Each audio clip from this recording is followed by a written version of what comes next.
Halo semua, aku Asdita. Sebagai backend engineer, terkadang kita bingung nentuin poin-poin apa aja yang bisa ditulis di portofolio. Nggak banyak dari teman-teman kita malah menambahkan screenshot dari aplikasi untuk portofolionya. Padahal, pekerjaan kita sebagai backend engineer itu nggak ada hubungannya sama tampilan aplikasi. Menurutku, hal itu kurang tepat. Ada banyak poin yang bisa kita tampilkan di portofolio kita sebagai backend engineer. Apa aja yang bisa kita tampilin?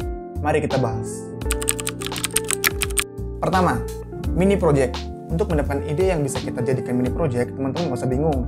Teman-teman bisa ATM aja nih, amati, tiru, dan modifikasi dari aplikasi-aplikasi yang udah ada. Misal membuat aplikasi in-memory database, teman-teman bisa ngambil idenya dari aplikasi Redis yang udah ada tentunya.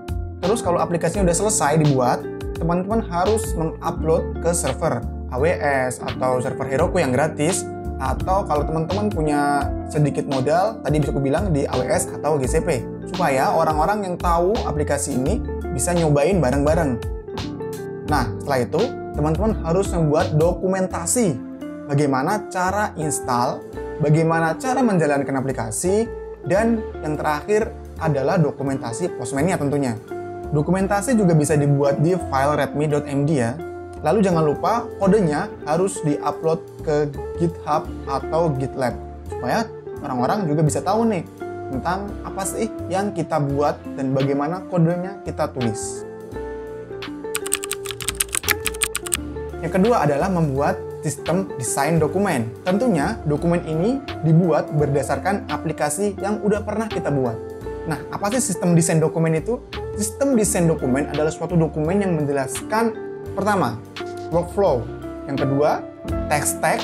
Dan yang ketiga adalah technical decision. Atau teman-teman bisa menambahkan hal lain di dokumen ini.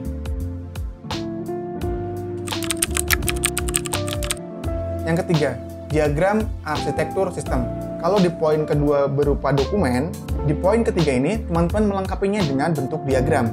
Isi diagramnya bisa berupa hubungan antar service, bagaimana service itu berkomunikasi, lalu hubungan service dengan database, atau hubungan service dengan case.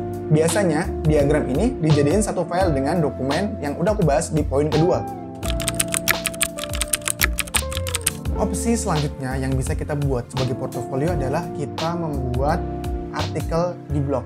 Artikel yang kita buat tentu saja harus sesuai dengan topik backend engineering. Teman-teman bisa menulis soal microservice, soal teknologi-teknologi yang sedang naik daun di dunia backend engineering. Nah, yang ditulis nggak perlu terlalu kompleks. Teman-teman juga bisa nulis pengalaman teman-teman belajar suatu hal. Misal, teman-teman belajar Go. Bikin aja artikel tentang pengalaman teman-teman belajar Go. Kayak kesulitan, terus tentang hal-hal yang bikin teman-teman belajar Go. Atau hal apa yang membuat teman-teman tertarik untuk belajar Go. Jangan lupa selipin sedikit hal-hal teknis di artikel yang akan dibuat. Teman-teman juga bisa nulis artikel tentang aplikasi yang teman-teman buat. Kenapa membuat aplikasi A, terus alasan-alasan membuat aplikasi A, terus problem apa yang pengen diselesaikan dengan aplikasi A. Terus juga bisa bagaimana sih proses-proses pembuatan dari awal sampai akhir, dari development sampai deployment. Terus yang terakhir yang bisa dijadikan portofolio adalah membuat video.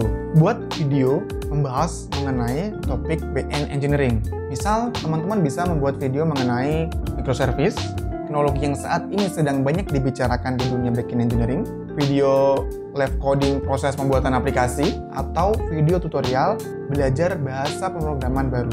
Nah, contoh portofolio dalam bentuk video seperti video yang kalian tonton saat ini. Dengan video ini, orang-orang bisa tahu tentang apa yang aku kerjakan dan tentang apa yang aku bisa. Baiklah, sampai di sini dulu pembahasan kita kali ini. Jika teman-teman punya ide lain tentang hal-hal yang bisa kita masukkan sebagai portofolio, kalian bisa komen melalui komen box di bawah.